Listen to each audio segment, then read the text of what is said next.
Assalamualaikum warahmatullahi wabarakatuh. Perkenalkan, nama saya Widya Ilanda. Saya dari kelas 19B. Di sini saya akan menjelaskan materi tentang hakikat IPA. IPA merupakan bagian kehidupan manusia dari sejak manusia itu mengenal dirinya dan lingkungan sekitarnya. Manusia dan lingkungan merupakan sumber, objek, dan subjek IPA. Menurut Amin, IPA sebagai bidang ilmu ilmiah dengan ruang lingkup zat dan energi baik yang terdapat pada makhluk hidup maupun tak hidup. Lebih banyak mendiskusikan tentang alam, sedangkan menurut Wahyana, IPA adalah suatu kumpulan pengetahuan yang tersusun secara sistematik dan dalam penggunaannya secara umum terbatas terhadap gejala-gejala alam. Perkembangan ini tidak hanya ditandai oleh adanya kumpulan fakta, tetapi oleh adanya metode ilmiah dari silkat ilmiah.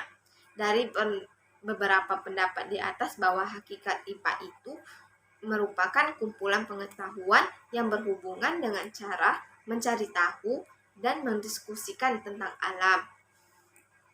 Selanjutnya, secara harfiah, IPA dapat disebut sebagai ilmu yang mempelajari tentang alam dan peristiwa yang ada di dalamnya. Kemudian, Trowbridge dan Baby mengungkapkan bahwa science as a way of knowing yang mengandung makna bahwa IPA adalah cara untuk mengetahui sesuatu. Kemudian, ilmu pengetahuan alam atau IPA ini secara umum meliputi 3 bidang ilmu dasar. Yang pertama yaitu fisika, yang kedua biologi, dan yang ketiga adalah kimia. IPA hakikatnya merupakan sebagai suatu produk, sebagai proses, dan sebagai aplikasi. Sebagai produk, IPA merupakan sekumpulan pengetahuan dan sekumpulan konsep dan bagan konsep. Sebagai suatu proses, IPA merupakan proses yang dipergunakan untuk mempelajari objek studi, menemukan dan mengembangkan produk-produk sains. Sebagai aplikasi, teori IPA akan melahirkan teknologi yang dapat memberi kemudahan bagi kehidupan.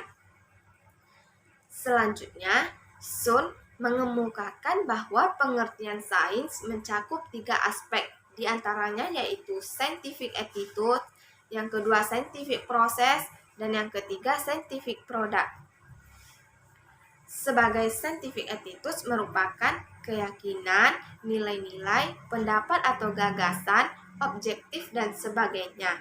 Misalnya, membuat keputusan setelah memperoleh cukup data yang berkaitan dengan masalahnya secara selalu berusaha objektif, jujur, dan lain-lain. Kemudian, scientific process atau metode ilmiah merupakan cara khusus dalam penyelidikan untuk memecahkan suatu masalah.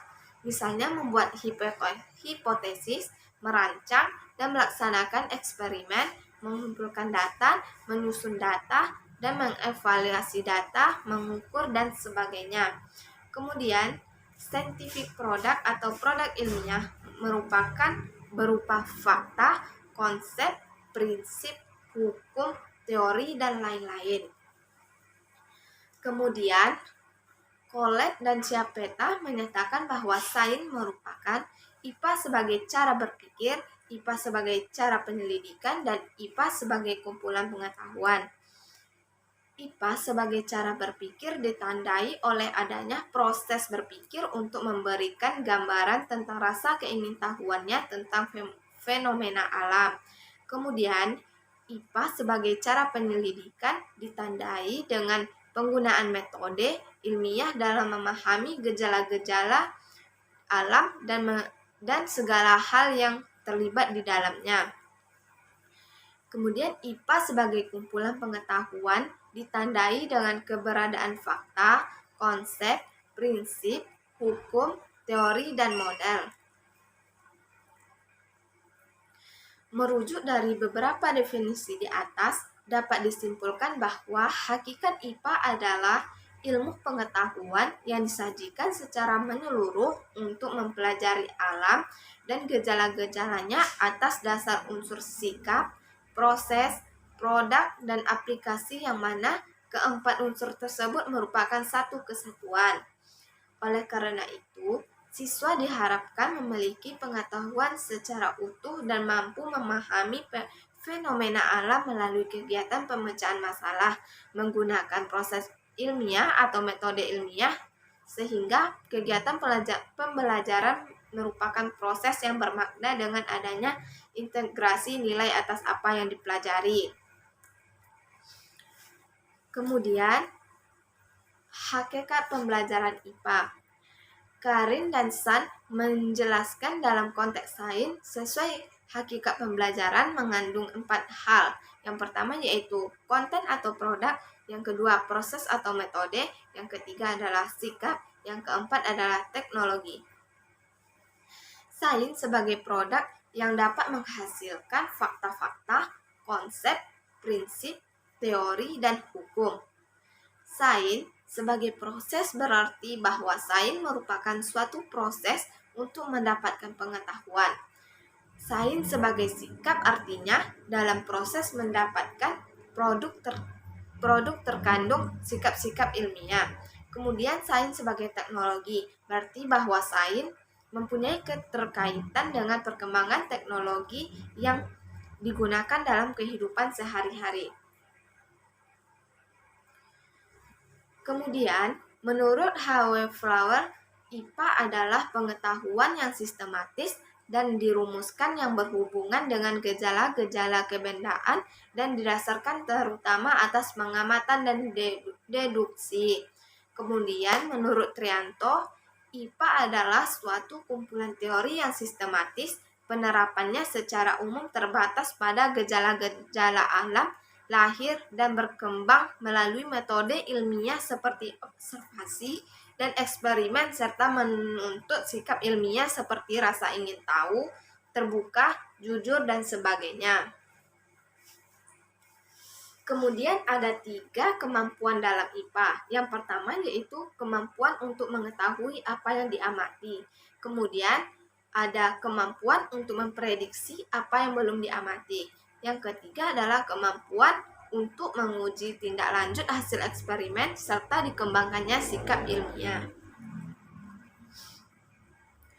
Pembelajaran IPA sebagaimana tujuan pendidikan dalam taksonomi Bloom bahwa pembelajaran dapat memberikan pengetahuan atau kognitif, sebuah keterampilan atau psikomotorik, kemampuan sikap ilmiah atau afektif, pemahaman, kebiasaan, dan apresiasi.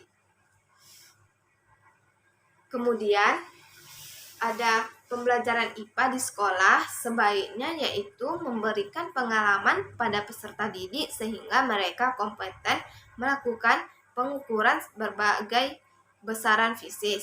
Yang kemudian yaitu menanamkan pada peserta didik pentingnya pengamatan empiris dalam menguji suatu pernyataan ilmiah atau hipotesis. Yang ketiga yaitu latihan berpikir kuantitatif yang mendukung kegiatan belajar matematika, yaitu sebagai penerapan matematika pada masalah-masalah nyata yang berkaitan dengan peristiwa alam. Yang keempat yaitu memperkenalkan dunia teknologi melalui kegiatan kreatif dalam kegiatan perancangan dan pembuatan alat-alat sederhana maupun penjelasan berbagai gejala dan keampuhan IPA dalam menjawab berbagai permasalahan. Sekian dari saya ucapkan terima kasih ya. Wassalamualaikum warahmatullahi wabarakatuh.